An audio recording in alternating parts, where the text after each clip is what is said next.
सब I hope सब अच्छे होंगे। तो शुरू करते हैं आज एक नया चैप्टर जिसका नाम है एसिड बेस एंड सॉल्ट। यह है chapter 4th NCERT class 7th का और इसे हम पढ़ने वाले हैं मेरे थ्रू यानी एकता सिंह के थ्रू। तो चलिए शुरू करते हैं अपना नया चैप्टर। पहले हम इंट्रोडक्शन के बारे में जान लेते हैं। इंट्रोडक्शन में क्या जानेंगे, देखिए हम डेली लाइफ में बहुत सारी चीज़ों को यूज़ करते हैं जैसे कि लेमन, इमली, कॉमन सॉल्ट, शुगर, विनेगर। और क्या इन चीज़ों के टेस्ट सेम है? नहीं। जैसे कि आप लेमन जूस यूज़ करते हैं, orange, vinegar, curd, tamarind, sugar, common salt, आंवला, बेकिंग सोडा, ग्रेप्स, इन सब चीज़ों के टेस्ट सेम नहीं है। और एक चीज़ और कि आपको जब तक कहा ना जाए तब तक आपको किसी चीज़ को टेस्ट नहीं करना चाहिए और ना ही किसी चीज़ को बिना पूछे यूज़ करना चाहिए। ये देखिए, ये सिट्रस फ्रूट्स है यानी जो हमें खट्टे लगते हैं टेस्ट करने पर। ये आंवला है और ये दही, ये भी आपको बहुत खट्टी लगती है जब तक आप इसमें शुगर ऐड ना करें। हम यही जानने वाले हैं कि इन चीज़ों में ऐसा क्या है कि ये हमें खट्टे लगते हैं या इनका टेस्ट खारा आता है, इनका टेस्ट ऐसा क्यों होता है। तो इस चैप्टर का नाम है एसिड एंड बेसिस। तो इसमें हम यही जानेंगे जो चीज़ों को टेस्ट करने पर हमें खट्टा लगता है उसमें एसिड्स होते हैं और उन चीज़ों का जो नेचर है उसे वो हो जाता है एसिडिक। और जिन चीज़ों को टेस्ट करने पर आपको ऐसा लगे कि उसका टेस्ट खट्टा नहीं है, खारा है, यानी खट्टा भी नहीं है और मीठा भी नहीं है, तो उन चीज़ों को बोलते हैं बेसिक। और उन चीज़ों का नेचर कैसा होता है? बेसिक नेचर, बेसिक सब्सटेंस बोलते हैं।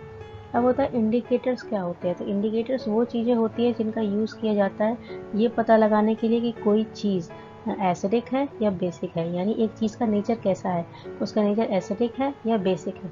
ये उन चीज़ों के लिए है जिनको हम टेस्ट नहीं कर सकते क्योंकि हमारे आसपास इतनी सारी चीज़ें हैं और हम सब चीज़ों को टेस्ट नहीं कर सकते। तो इसके लिए हम इंडिकेटर्स का यूज़ करते हैं। ये कुछ तरह के टेस्ट है जो ये बताते हैं कि कोई चीज़ एसिडिक है या बेसिक है। तो वो क्या है? पहला है टर्मेरिक यानी हल्दी, litmus paper, china rose petals यानी गुड़हल का फूल। ये कुछ नेचुरली अकरिंग यानी प्रकृति में पहले से, जिनका यूज़ हम ये लगाने के लिए, पता करने के लिए करते हैं कि कोई चीज़ एसिडिक है या बेसिक है। तो चलिए जानते हैं इनके बारे में और डिटेल्स में। ये देखिए, ये कुछ एसिड्स हैं और बेसिस हैं और जिनके नाम यहाँ पर दिए गए हैं और यहाँ पर उनके सोर्सेज कि हमें डेली लाइफ में कहाँ देखने को मिलते हैं। फॉर एग्जांपल एसिटिक एसिड, ये एक तरह का एसिड है जो हमें विनेगर में मिलता है, जिसका यूज़ आप नूडल्स बनाने या स्नैक्स बनाने में करते हैं या अचार बनाने के लिए भी विनेगर का यूज़ किया जाता है। फॉर्मिक एसिड, ये आपको मिलता है एंड स्टिंग में, यानी चींटी काटती है और जो हमें इरिटेशन महसूस होती है वो इस एसिड की वजह से होती है। सिट्रिक एसिड, ये आपको मिलता है सिट्रस एसिड। सिट्रिक एसिड मतलब ऐसे फ्रूट्स में जैसे कि ऑरेंज और लेमन जो आपको बहुत खट्टे लगते हैं। लैक्टिक एसिड, ये एक ऐसा एसिड है जो आपको दही में मिलेगा और दूध में। ऑक्सलिक एसिड, ये आपको मिलता है साग में, स्पिनिच। फिर है एस्कॉर्बिक एसिड, ये आपको मिलता है आंवला में और सिट्रस फ्रूट्स में। और लास्ट एसिड है टारटारिक एसिड, ये आपको मिलता है ग्रेप्स में और अनराइप मैंगोस यानी जो कच्चे आम होते हैं उनमें और इमली में। तो इस वजह से वो ज़्यादा हमें खट्टे लगते हैं क्योंकि इनके अंदर ये सारे एसिड्स प्रेजेंट रहते हैं। अब कुछ बेसिस के नाम, जैसे कि कैल्शियम हाइड्रोक्साइड एक बेस है जो कि लाइम वाटर में मिलता है। अमोनियम हाइड्रोक्साइड, ये हमें मिलता है विंडो क्लीनर में, जिससे विंडोज क्लीन की जाती है, एक सॉल्यूशन है।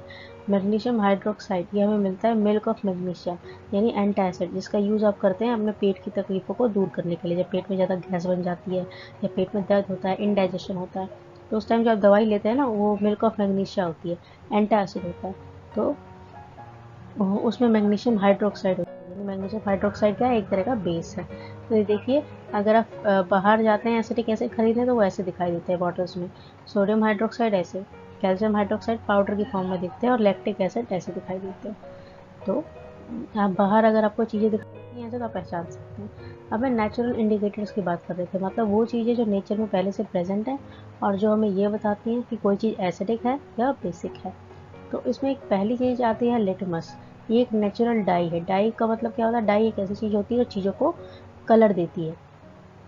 तो ये मोस्ट कॉमनली यूज़, मतलब बहुत ज़्यादा यूज़ किया जाता है इस इंडिकेटर का। इसको बोलते हैं लिटमस और ये कहाँ से निकालते हैं? लाइकन से। इसके जो ये पर्पल कलर में होती है और जब इसे पानी में डाला जाता है तो जब एसिडिक सॉल्यूशन होगा वहाँ पर इसका कलर रेड हो जाता है और जैसे ही इसे बेसिक सॉल्यूशन में डालते हैं इसका कलर हो जाता है ब्लू। तो ये हमें सॉल्यूशन की फॉर्म में भी मार्केट में मिल जाती है और पेपर की फॉर्म में भी मिल जाती है। तो पेपर की फॉर्म में इसको बोलते हैं लिटमस पेपर जनरली ये रेड और ब्लू लिटमस पेपर की फॉर्म में मार्केट में अवेलेबल है और लैब्स में बहुत ज़्यादा यूज़ की जाती है। जो सॉल्यूशंस अपना कलर चेंज कर देते हैं, रेड दिखाते हैं, रेड कलर दिखाते हैं, वो होते हैं एसिडिक। जो ब्लू दिखाते हैं वो होते हैं बेसिक। अब कुछ ऐसे सॉल्यूशंस होते हैं जो ना रेड दिखाते हैं ना ब्लू दिखाते हैं, तो ऐसी चीज़ों को बोलते हैं न्यूट्रल सॉल्यूशंस, जो ना एसिडिक हैं और ना जो बेसिक हैं, उन्होंने अपना कलर नहीं किया। जैसे कि ये लाइकन है, ये फंगस का एल्गा के साथ एक एसोसिएशन होता है लाइकन्स में। ये आपको रेड और ब्लू लिटमस पेपर मार्केट में मिल जाएंगे, जिस पर आप सॉल्यूशन को डाल के टेस्ट कर सकते हैं। अब टर्मरिक मतलब हल्दी, जो हम डेली लाइफ में यूज़ करते हैं खाने में, ताकि हम खाने को एक अच्छा कलर दे सकें। तो टर्मरिक भी एक इंडिकेटर है, यानी हमें एसिडिक और बेसिक चीज़ों के बारे में बताती है। टर्मरिक का यूज़ नेचुरल इंडिकेटर के रूप में किया जाता है। जैसे कि अगर आप किसी ऐसे चीज़ों को इसके साथ मिलाइए जो एसिडिक नेचर में है, तो टर्मरिक का कलर चेंज नहीं होगा, क्योंकि टर्मरिक का खुद का नेचर भी एसिडिक है। लेकिन आपने कोई ऐसी चीज़ मिलाई है जो बेसिक है नेचर में, तो टर्मरिक का कलर येलो से रेड हो जाएगा। तो इससे आपको पता चल जाएगा कि वो चीज़ बेसिक है। और ये क्यों हो गया? न्यूट्रलाइजेशन रिएक्शन की वजह से। इस रिएक्शन को हम आगे पढ़ने वाले। ये चाइना रोज, इसे आपने अपने स्कूल कंपाउंड में और अपने घर के आसपास अपने गार्डन में देखा होगा। इसे चाइना रोज बोलते हैं, हिंदी में बोलते हैं गुड़हल।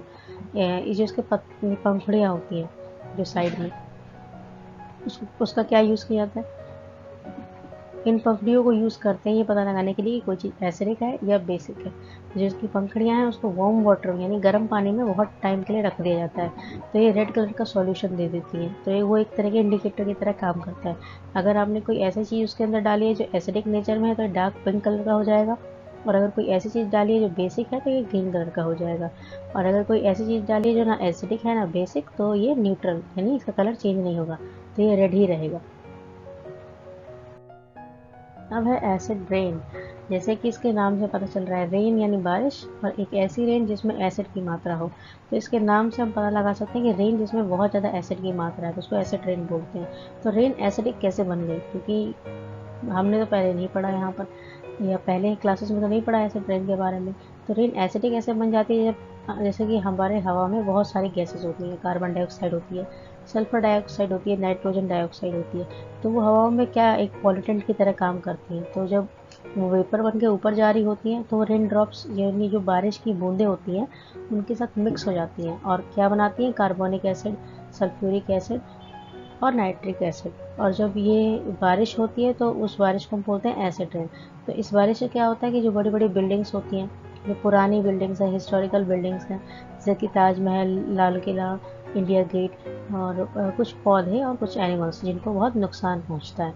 तो जो सरकार है उनको बहुत केयर करनी पड़ती है ऐसी बिल्डिंग्स की, हर साल पेंट करवाना पड़ता है और बहुत पैसा खर्चा होता है इन बिल्डिंग्स की मेंटेनेंस में, क्योंकि एसिड रेन उनको डैमेज कर देती है। अब देखिए, जो इन चीज़ों को हम लैब में यूज़ करते हैं, जो एसिड्स लैब में यूज़ किए जाते हैं, उनको बहुत ध्यान से यूज़ करना पड़ता है, क्योंकि वो कोरोसिव होते हैं नेचर में।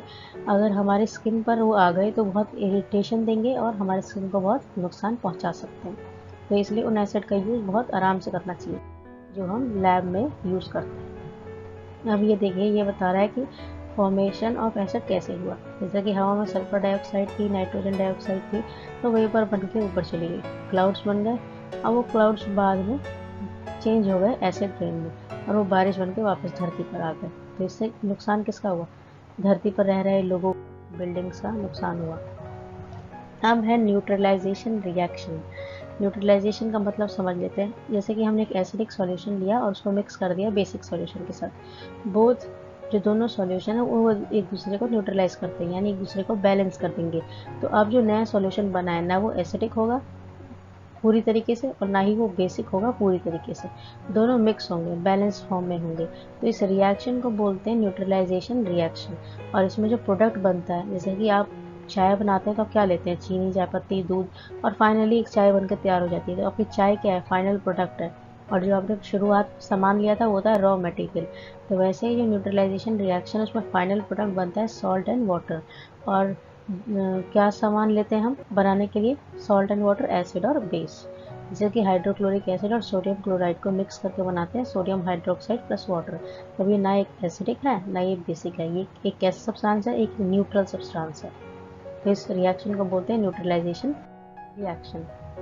जैसे कि एक स्ट्रॉन्ग बेस, एक स्ट्रॉन्ग एसिड आपस में रिएक्ट करते हैं और न्यूट्रलाइजेशन रिएक्शन होता है। अब है neutralisation in everyday life. Everyday life मतलब रोज़मर्रा की ज़िंदगी में हम कहाँ पर न्यूट्रलाइजेशन रिएक्शन को देखते हैं। तो जैसे कि हमारे स्टमक में हाइड्रोक्लोरिक एसिड होता है जो हेल्प करता है हमारे फूड को डाइजेस्ट करने में। जब ज़्यादा एसिड सिक्रीट होता है तो हमारे पेट में दर्द होने लगता है और हमें दवाइयाँ लेनी पड़ती हैं ताकि वो पेट दर्द की प्रॉब्लम को दूर कर सके। तो इसके लिए हम एंटी एसिड लेते हैं, ये एक दवाई है।